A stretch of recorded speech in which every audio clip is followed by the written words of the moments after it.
ಸರ್ಕಾರಿ ಜಾಬ್ ಸಿಗಬೇಕು ಅನ್ನೋ ನಿರೀಕ್ಷೆಯಲ್ಲಿ ಕಾಯ್ತಾ ಇರೋರು ಎಚ್ಚರವಾಗಿರಬೇಕಾಗಿದೆ. ಯಾಕಂತಂದ್ರೆ ನೀವು ಸರ್ಕಾರಿ ಕೆಲಸದ ಕನಸನ್ನ ಕಂಡ್ರೆ ನಿಮ್ಮ ಕನಸೇ ವಂಚಕರ ಬಂಡವಾಳ. ಕೆಲಸ ಕೊಡಿಸೋ ನೆಪದಲ್ಲಿ ಕೋಟಿ ಕೋಟಿ ವಂಚನೆಯ ಮಾಡಿದ್ದಾರೆ. ಸರ್ಕಾರದ ಎಲ್ಲ ಇಲಾಖೆಗಳಲ್ಲಿ ಕೆಲಸ ಕೊಡಿಸ್ತೀವಿ ಅಂತ ಹೇಳಿ ವಂಚನೆಯಾಗಿರು. ರಾಜ್ಯದಾದ್ಯಂತ ನಿರುದ್ಯೋಗಿಗಳಿಗೆ ಕೆಲಸ ಕೊಡಿಸೋ ಆಮಿಷ ಒಡ್ಡಿ ಲಕ್ಷ ಲಕ್ಷ ಹಣ ಪಡೆದು ವಂಚಿಸಿದ್ದಾರೆ. ಸುಮಾರು 11 ಮಂದಿ ವಂಚಕರ ವಿರುದ್ಧ ಪ್ರಕರಣ ದಾಖಲಾಗಿದೆ. ಜಯಸಿಂಹ ಎಂಬುವರಿಗೆ ವಂಚಿಸಿದ ಸಂಬಂಧ ದೂರು ದಾಖಲಾಗಿದೆ.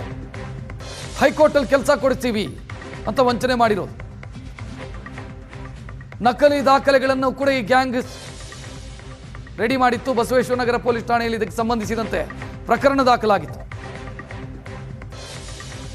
ಒಬ್ಬರಿಗೆ ವಂಚನೆ ಮಾಡಿದ ಕೇಸಿಗೆ ಸಂಬಂಧಿಸಿದಂತೆ 11 ಮಂದಿಯ ವಿರುದ್ಧ ಈಗ ಕೇಸ್ ಆಗಿದೆ. ಇನ್ನು ಈ ಜಾಲ, ಈ ಗ್ಯಾಂಗು ರಾಜ್ಯದಾದ್ಯಂತ ಜನರಿಗೆ ಮೋಸ ಮಾಡಿದೆ. ಒಂದು ಅಂದಾಜಿನ ಪ್ರಕಾರ 100 ಕೋಟಿಗೂ ಅಧಿಕ ವಂಚನೆಯಾಗಿದೆ. ರಾಜ್ಯದಲ್ಲಿ ಕೆಲಸ ಕೊಡಿಸ್ತೀವಿ ಅಂತ ಚಿಕ್ಕಬಳ್ಳಾಪುರ, ಮಂಡ್ಯ ಇಲ್ಲೆಲ್ಲ ಕಡೆ ಈಗ ಪ್ರಕರಣ ದಾಖಲಾಗಿದೆ. ಹೈಕೋರ್ಟಲ್ಲಿ ಕೆಲಸ ಕೊಡಿಸ್ತೀವಿ, ವಿಧಾನಸೌಧದಲ್ಲಿ ಕೆಲಸ ಕೊಡಿಸ್ತೀವಿ ಅಂತೆಲ್ಲ. ಇನ್ನು ಈ ಗ್ಯಾಂಗ್ ಏನಿದೆ, ಇದು ಆಲ್ರೆಡಿ ಒಮ್ಮೆ ಜೈಲಿಗೆ ಹೋಗಿ ಬಂದಿರುವಂಥ ಗ್ಯಾಂಗ್. ವಂಚನೆ ಮಾಡಿ ಹೊರಗೆ ಬಂದು ಮತ್ತೆ ಅದೇ ಕೆಲಸ ಮಾಡ್ತಿದೆ. 11 ಜನ ವಂಚಕರ ತಂಡ. ಆರೋಪಿಗಳ ಫೋಟೋಗಳನ್ನು ನೋಡ್ತಾ ಇದ್ದೀರಿ.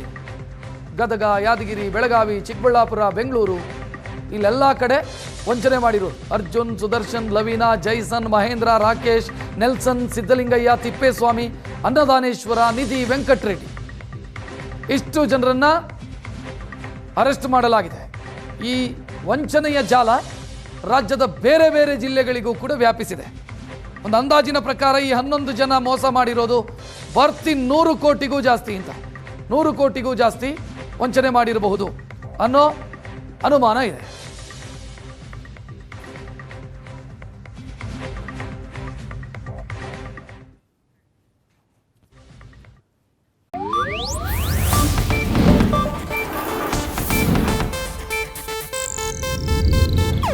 ಇದು ಏಷ್ಯಾನೆಟ್ ನ್ಯೂಸ್ ನೆಟ್ವರ್ಕ್ ಪ್ರಸ್ತುತಿ.